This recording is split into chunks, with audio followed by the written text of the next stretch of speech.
Good evening, everyone. It's Aarnimetsa from pokerimania.com, and today we are going to go through some progressive knockout 90 player sit and goes. As we are waiting that the first one gets filled up, we'll start this in the reverse order. So we are going to start with a hand analysis that's going to be translated live by me. So this is from our member, Kauris84, and he's asking that, is this getting quite thin? This is a knockout tournament, so there is money to be made if we win. Does a knockout have here any practical implications to our standard line? Then Joel H is asking that, what's the amount of KO and is there any ICM implications? And Kauris responds that no ICM implications, we are not even close to money, and knockouts are 1/4 of the buy-in. And this is one of those spots that I'm hating on PokerTracker being a bit too smart and translating these stack sizes, because in this situation we would require to see the starting stack sizes.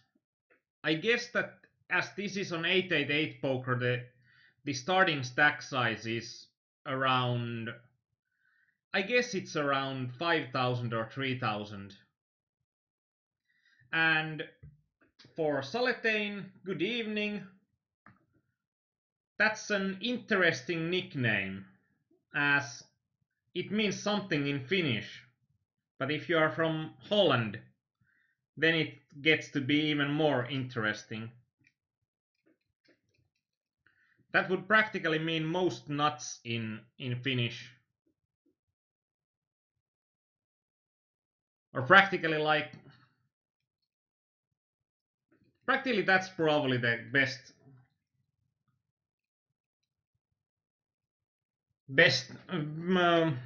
it's like the superlative form of nut.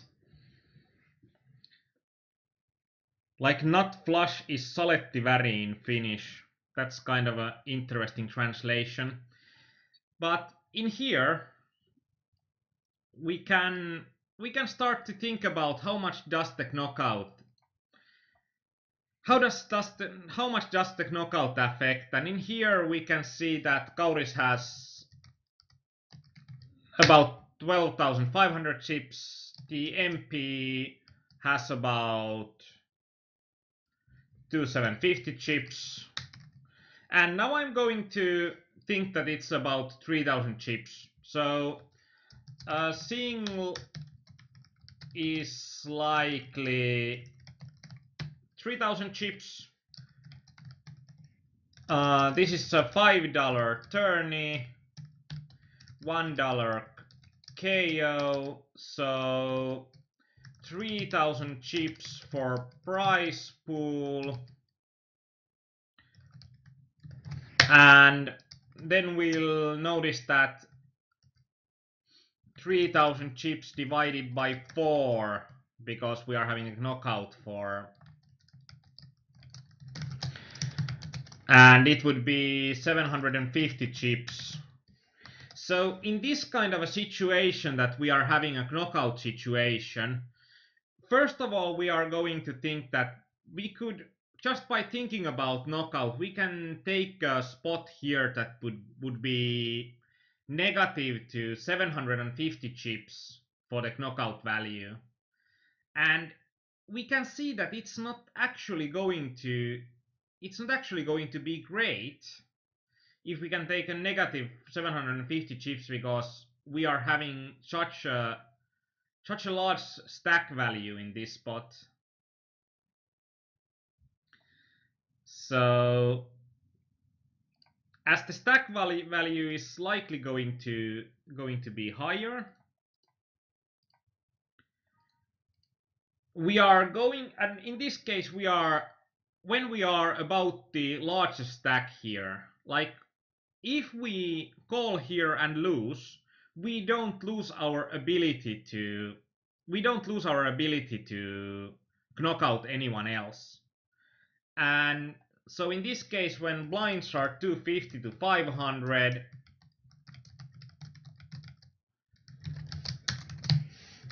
knockout value would be 1.5 BBs. So in this case,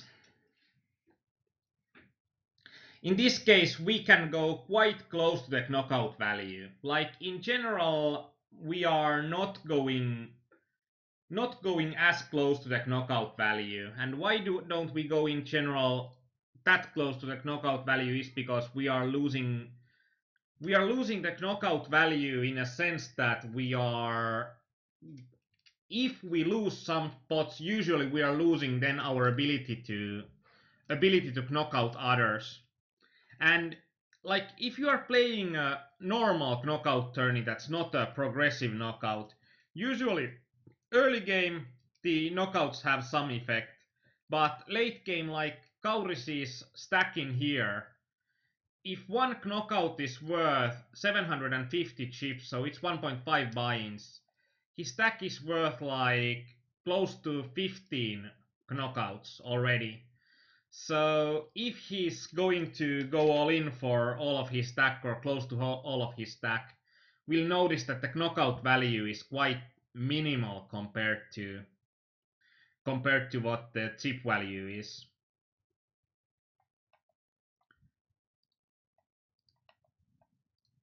And now we got our game started. Nothing interesting yet. So in here we are thinking about what would be the equity that we can take in here against this MP. And it's actually going to be... I usually don't like to do maths live because there are so many things that may go wrong here. But let's try anyway. So we are risking about 4.54 to win a pot of 1.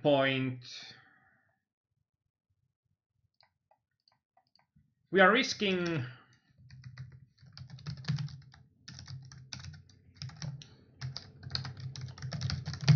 4.54 big blinds to win a pot of 1.84 BBs with all of the antes already in there. Already with all of the antes and blinds in there plus 4.54 times 2. So we are like 9.08, so the pot would be about 11. About 11 BBs, let's say.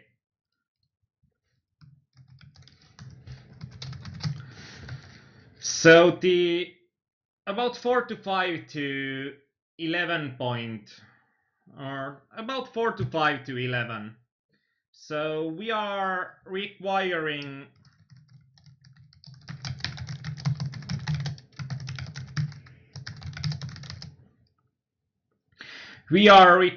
about 42%.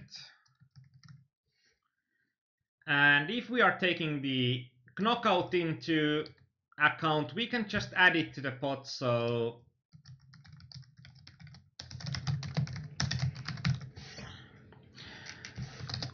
we are still risking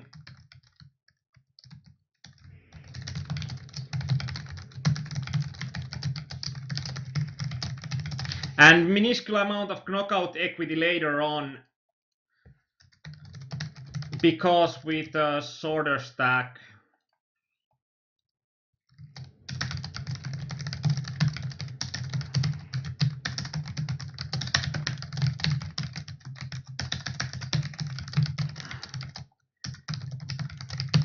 as with a larger stack.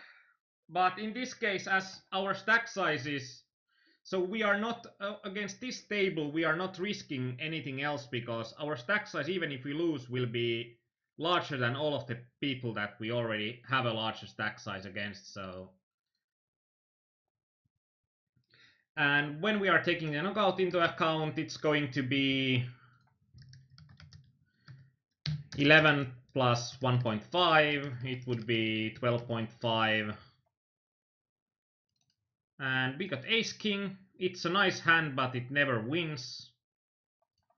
So we would require about 39%-ish equity with a knockout taken into account.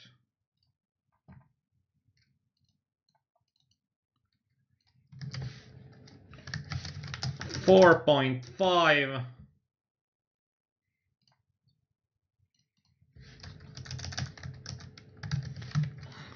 4.5 divided. No. 4.5 divided by 12.5. That would be actually 36. Exactly. So we are needing 36%-ish equity. And then we can think about what kind of a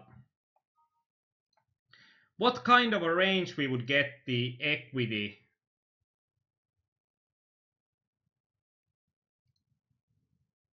Like what kind of a range we would get 36%-ish equity.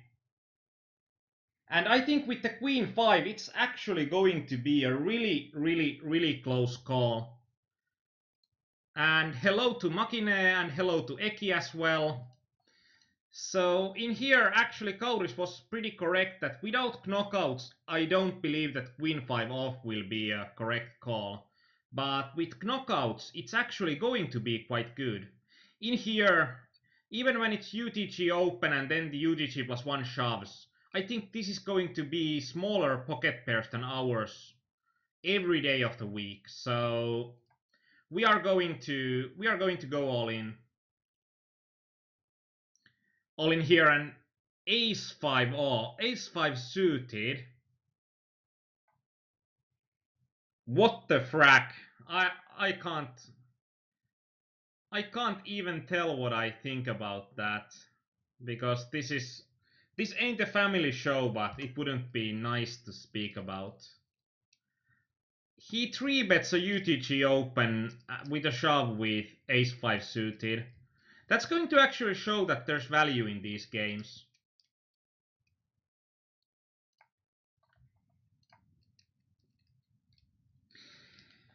In here, we are actually going to go for a bit of a tricky play here. It sucks to have an opponent here that just calls, but I think that as he has like limped or called 2 hands already, so he's likely being a passive player, and he's likely being a losing player and too enticed.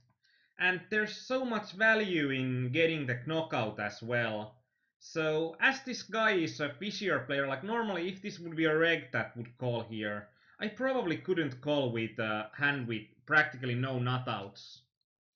In here, if opponent would have raised smaller, we could have gone for it with a suited hand, but when he raises for 6 big blinds, it's actually a pretty good raise sizing for him, because it denies us playing against him.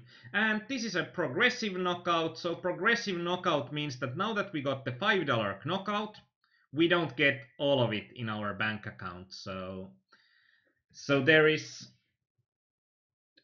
one slight problem with that, but we get 1/2 of it. So when I eliminated a player that got a $2.5 knockout, so we got $2.5 to ourselves, and $2.5 got into our own bounty. And why this is important is that in these progressive knockouts, like I said before on the Kauris 84's hand, that we can't pretty much, or in the later stages, the knockouts are completely meaningless. The knockouts have only value in these games in the sense that these knockouts will entice the players that are playing badly play a bit worse, because they are taking knockouts too much into account. And when they are taking knockouts too much into account, they will take too much risks later on in the game.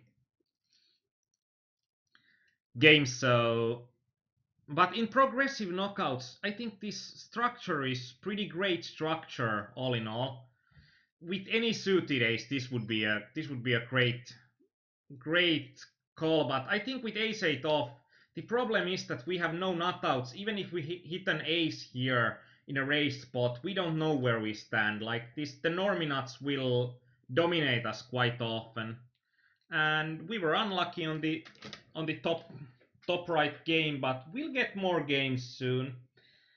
And Kakutsu on the Twitch chat, hello to you as well. And this is why I almost never fold tightly against overshoves in the early blind levels.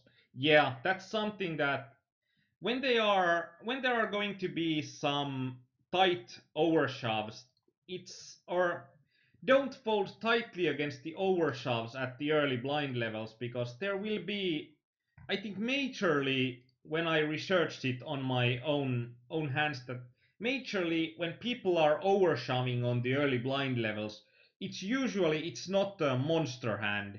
It's more often it's going to be a hand that opponents don't know how to play it, or it's like it's too good hand to play, but it's something that will miss the flop a lot. Something like pocket nines, let's say. Like 60% of the time, pocket nines is going to be a mid pair, and it's going to be pretty hard to play. In here, I like to overlimp small pocket pairs in these situations, because in general get we are going to get a position that we are playing against a weaker player. That's always great situation for us. And it's also going to be that we are going to play with a hand that we are always, like, we know that if we hit a set with pocket deuces, the value is up here. Like, it's all over my head. And if we don't flop a set with pocket deuces, the value is here, and then we just fold it. There will be no hard feelings at all for folding a small pocket pair. And Caleon says that this is a bad format, that as it only runs for up to $11. In a way, I think that the last time we looked at the progressive knockouts, there were only $5 games, so they have been adding the $11 game, and I think that it would be great to have a $22 game running for Sundays or something. I think that these games are that the regs are, if they say it off, when there's one player sitting out in the blinds, I think it will be closed if it's a profitable open. Ace 8 suited I would have open for sure. And Moon says that overshoved my full house knowing enemy has flush on a 4-spade board. He called with the 6 of spades. That's actually, Moons has a really great point, that if there is, like, I think that most players, especially the most new players, when they are new in poker or haven't like calculated situations out, they are thinking more like a one-eyed bandit version of poker. That, like, in Finland we had these poker machines that when you hit a flush in those video poker machines, you are given a larger pot, and if you hit a full house, you are getting a larger pot.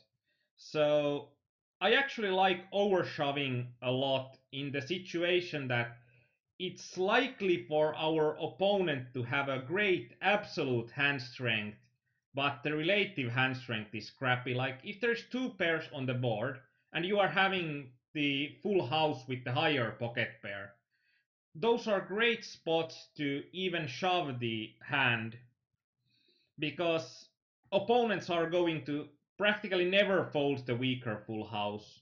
Also, if there is, like, you have a full house and 4 to a flush board, you can overshove it pretty confidently. In here, I didn't believe my opponent when he min bets on the flop. I thought that pocket tens we are having great equity here, but when I fool you comes over the top, I think that it's going to be a queen pretty much always. And against the queen, with pocket tens, no flush draw, no nothing, we are having two outs. We don't want anything to do with that anymore.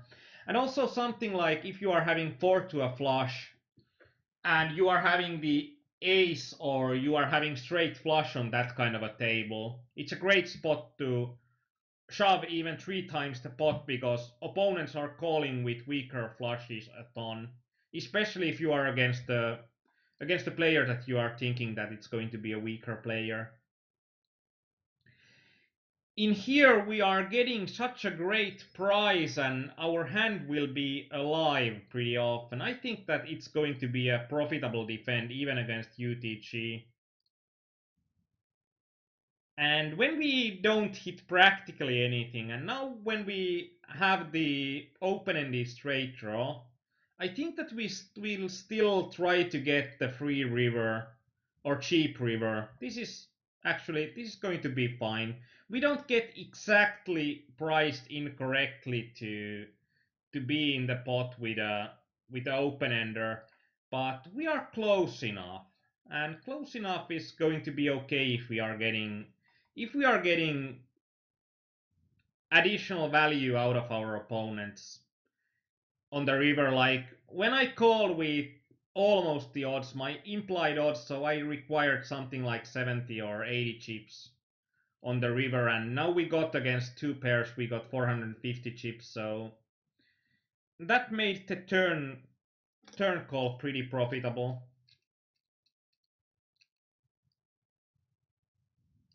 And Cactu is always also saying the same on our chat that with the ace-5 suited plays, why I don't respect early blind level overshoves, and it's always some silly hand. Like, practically nobody overshoves early on with queens to aces. And when we have pocket queens, those are actually exactly the hands that we are worrying about. With pocket jacks, it would still be a call. I think with ace king suited as well.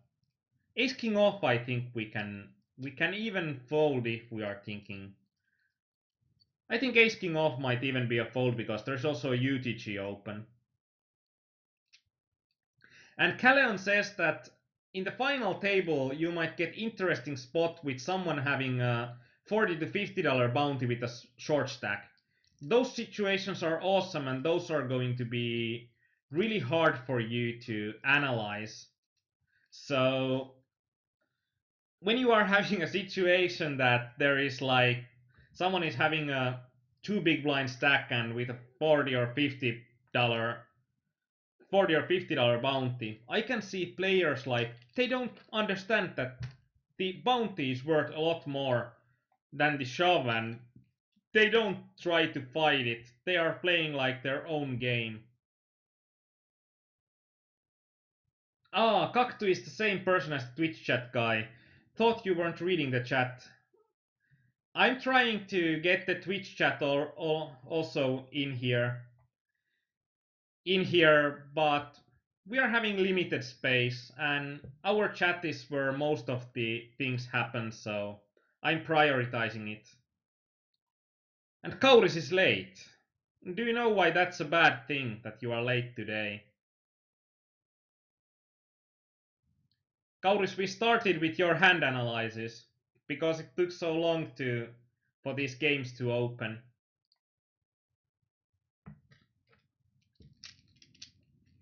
But we can spoil a bit to Kauris that, and in here, when we are hitting an ace here and a backdoor flush draw, we are playing really carefully because it's really likely that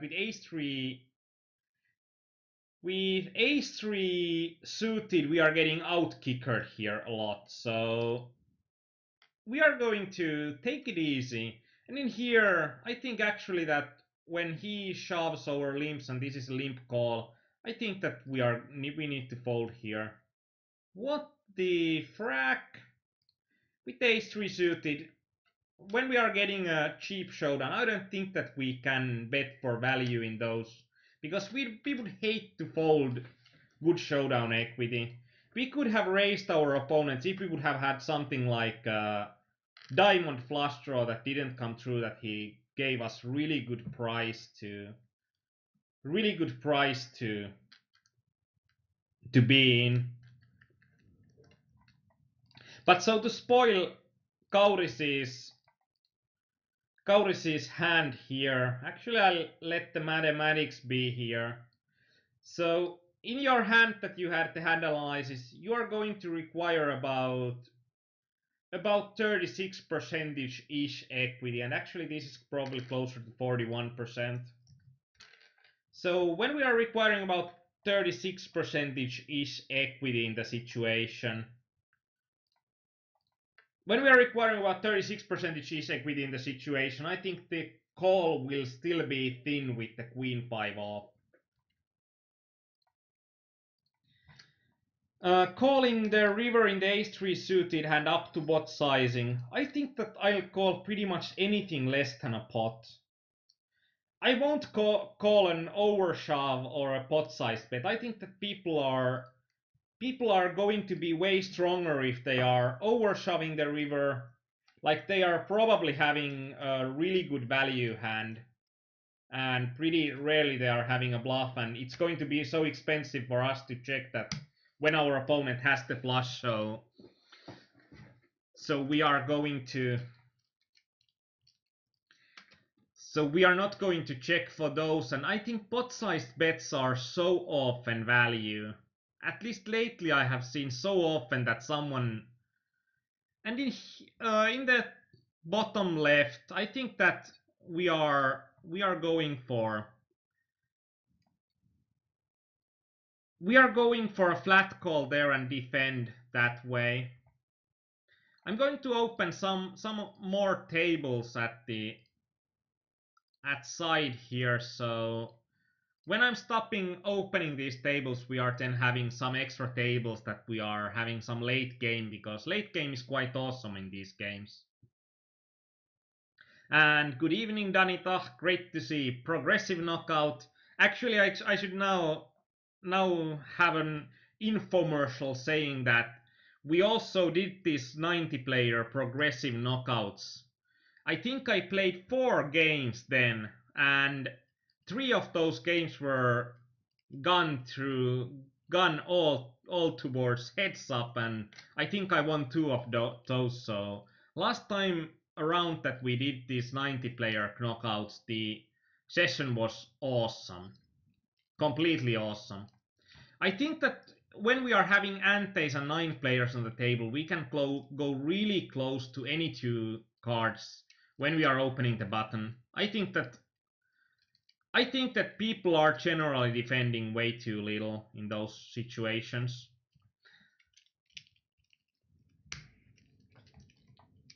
And Callion says, I think the board was a bit ugly to call even half pot or so, though his earlier line doesn't look strong. Yeah, it's just about the earlier line. And here is someone, the first limper, limp shoves. This is going to be a hand that I can't wait to get away from with ace jack suited. I just don't think that we are ever in a good shape. And pocket nines, I don't think that limp calling or limp shoving is going to be the most profitable line pretty much ever. In here, actually when it's 3 big blinds deep, we would be anyway shoving with any 2 cards. But there is additional value because this guy has a knockout here. And when he has a knockout here, then we'll try to get it. We can go here with practically closer to 0 equity. Like if we know that he's having ace king and we are having king 8 off, we are going for it, because the knockout value will be so much bigger. And it is progressive super knockouts. The knockouts start at insane levels. Like the level of insanity is that half of the prize pool will be knockouts. And as they are progressive knockouts, they are always getting bigger and bigger and bigger. And when they are getting bigger and bigger, they are always nicer to go through. And For Callion, like, his early line is more about some kind of a draw. Like, I think that when people are min betting a lot, they are doing it pretty often with a draw. And in here, we are folding with ace king off because we are having like four clean outs when we are getting bet into. Even though we get a good price, it doesn't matter that much. If we are getting a good price, but we are not having the equity we require. And in here we see that actually we would have gotten pretty good equity because they are having weaker aces than me. And the other guy is even paying value with like only ace high and bad kicker. Oh well, this is a guy that we wanna play pots against. I just wonder if ace 3 off is going to be good enough. It should be. We wanna play pots against this guy if he's calling post flop with a weak ace. He's going to be a guy that we wanna play pots with.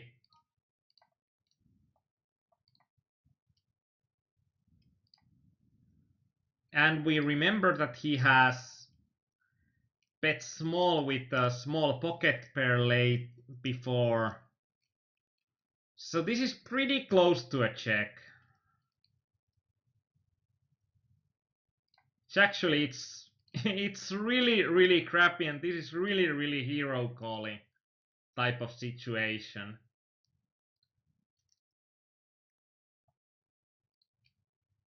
Oh well, now it was a draw. Last time it was a weak pair, so what do I know? What do I know? Not these opponents, it seems.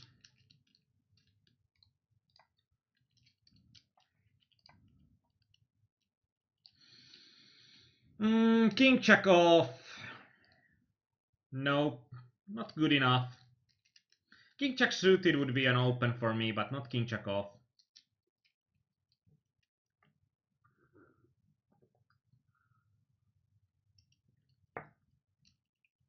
On the bottom right, we would have gotten a flush there, but it would have been a weak flush. Against this guy, we would gun for broke there. Pretty much no matter what. If guy plays like he plays, then I don't see any other opportunity than go for broke in those situations.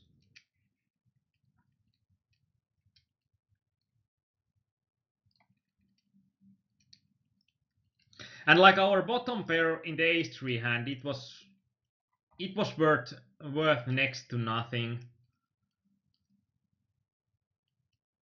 It was just a bluff catcher.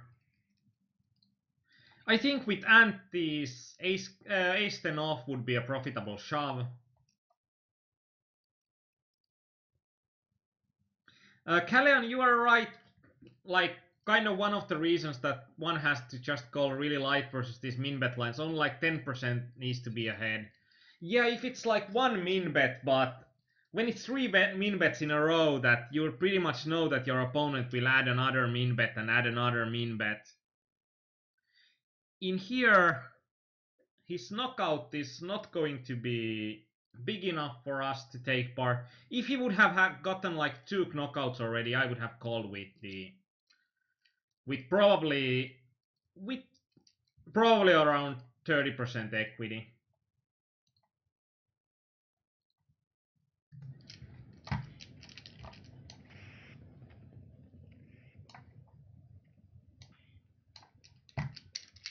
And Makine says, do you play live poker also? No, I'm too much of an online player. Deja probably likes to say that I have no poker face, so it's good that I only play online.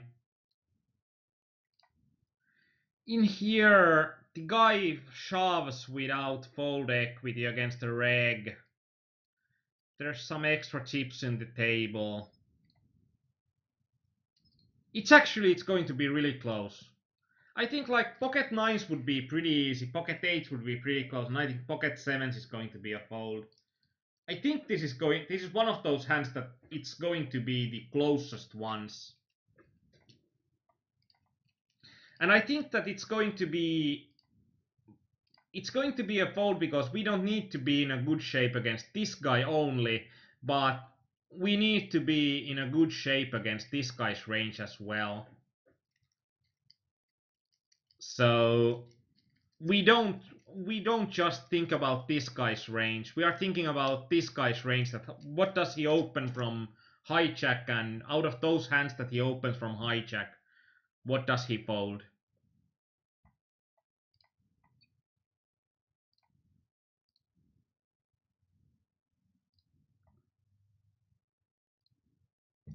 And Donita says that what's the variance in these? On the other hand, we are getting quite often money back by knockouts, but on the other hand, there will be so much money going to first place. Yeah, that's going to be interesting because these games are going to be about getting. These games are going to be more than a general MTT. These games are going to be going to the.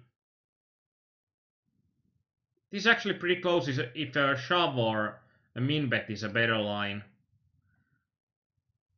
I think min bet is a better line if we don't have 3-bet machines behind us. But shove could also be reasonable if we are having loose players behind us. And that's or like loose players that are 3-betting a lot because we don't mind cost that much. Queen 9 off plays well enough against active flat callers, and we are having positions, so we are not scared of playing post flop. So I think that the variance in these is going to be. I think it's going to be closer to 45s than 180s still, because we are going to also get those first place finishes quite often, and these big knockouts are going to make it pretty profitable for us, even for some sessions that we don't finish first. I'm not sure with 10 jack off. I think that jack 10 off is going to be. It's going to be solid enough against the short stacks, and there's no big stack behind me practically, so I think it's going to be good. And with all of the antes included, I think it's going to be good. And Dea says that maybe she reads me too well. Yeah, I don't know.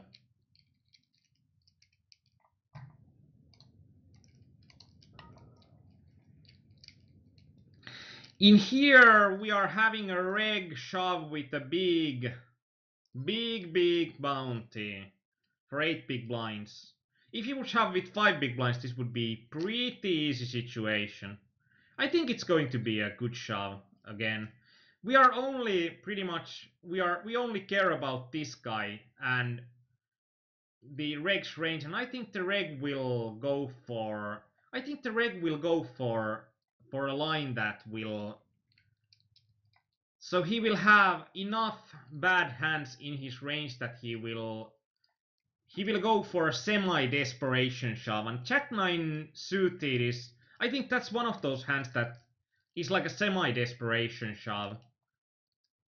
I don't actually think that it's going to be plus EV. I think it's going to be slightly minus EV to shove for 8 big blinds, but it will probably give him some future game equity. Equity in a sense that he will have a larger stack on average going through the blinds. How many tables do I have? I have 6 tables. Still trying to get more.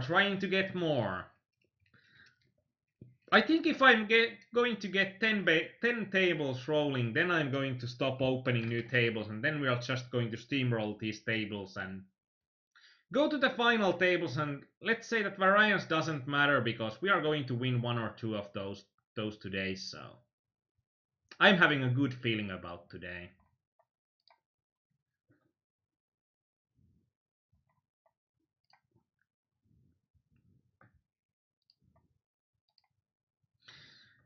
And actually, I remembered that I hadn't answered the Danita's question. I think like if I'm going to go for a practical advice on variance, I would think that the practical advice on variance would consider only like what kind of a bankroll do I need to play these. And I think the answer would be you are probably going to need 1.5 times the buy-ins you would need to a 45 player game. Because there will be so much increased equity in these games as well.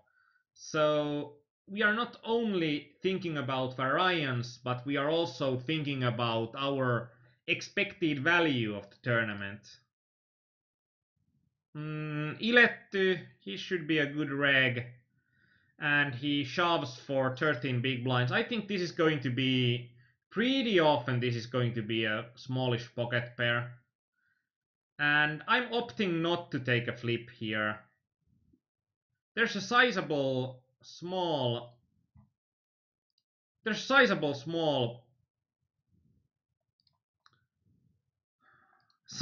small stacks knockout bounty.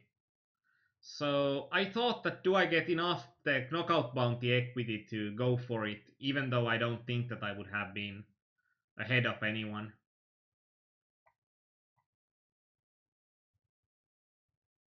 And especially that there is dead money for the 300 chips in the pot as well. And this is always nice to see that we are the one player that has gotten the most knockouts already.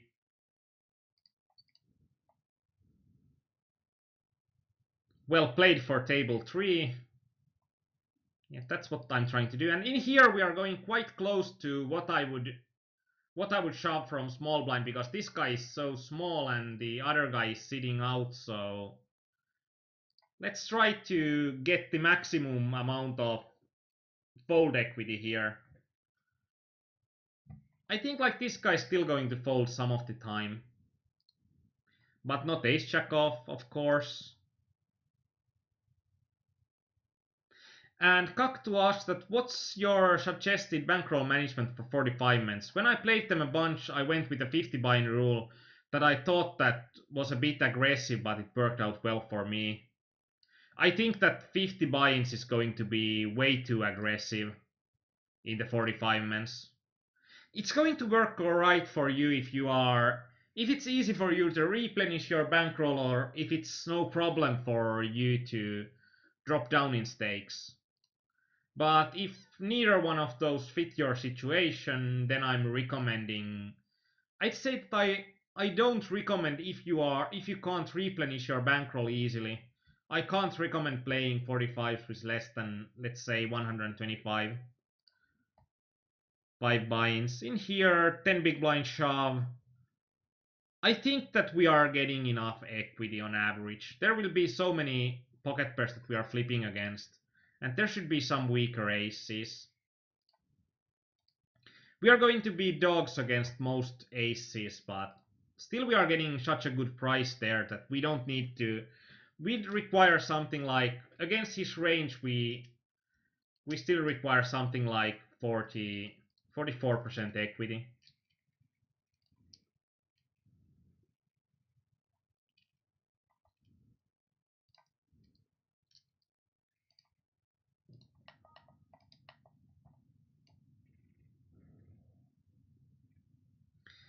Finding it pretty hard to increase my amount of tables with these, but and in here with ace-6 suited we are getting an opportunity to get two or two knockouts, and the knockouts are sizable, and we are missing out on both of those in a pretty spectacular fashion.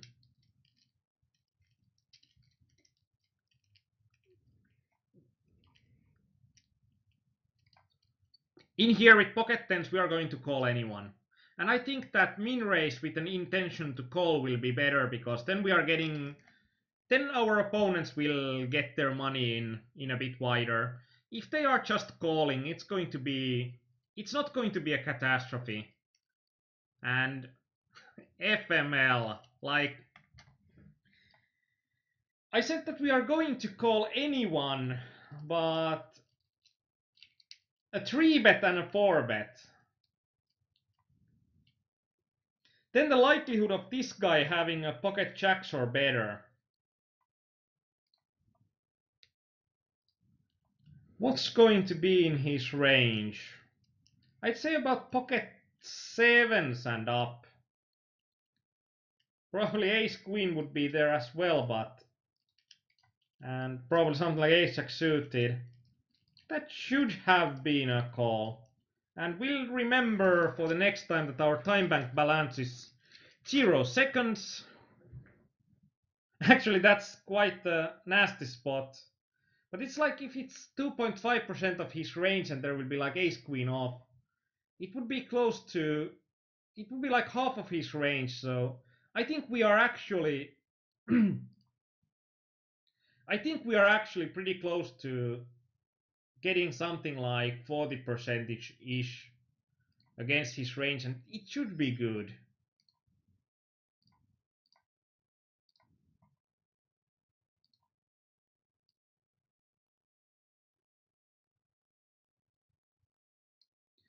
And Kaktu, I think that's, you are explaining there on closer to 100 buy-in bankroll, and I think that's going to be better for 45s.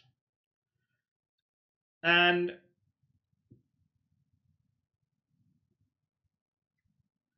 I think it's okay. And generally, when what I'm recommending to my students and students and other people that are asking is that don't go up in stakes at once. When you are having a bankroll to go up in stakes, open 1 or 2 tables at the higher stake. Then you'll have time to learn all of your opponents at the higher buy-in level. And you will have time to learn your opponents at the higher bankroll level, and you are also teaching yourself the variance in the games in a smoother fashion than if you are going from if you are going from if you are going from like 1.5 to 3.5s, then you are overnight you are increasing your variance by 125%. So the swings will make you feel a lot worse than they would have felt in the 1.5s.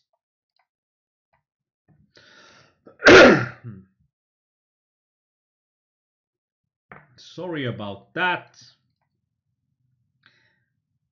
But it seems like my voice is starting to break, and it's pretty interesting since I don't have any flu or anything.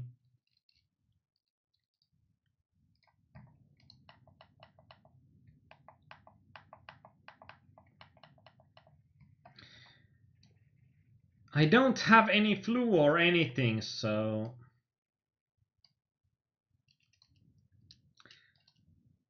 So, let's go as far as my voice will allow.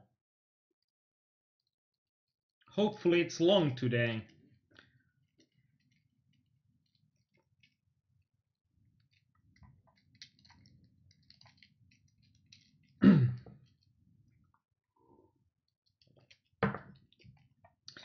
I think that I think that if you are thinking about the bankroll management, it's usually you are trying to do your bankroll management in a way that will you are trying to do your bankroll management in a way that will it's not there to slow you down, or it's not there to make you feel bad that you are playing too big.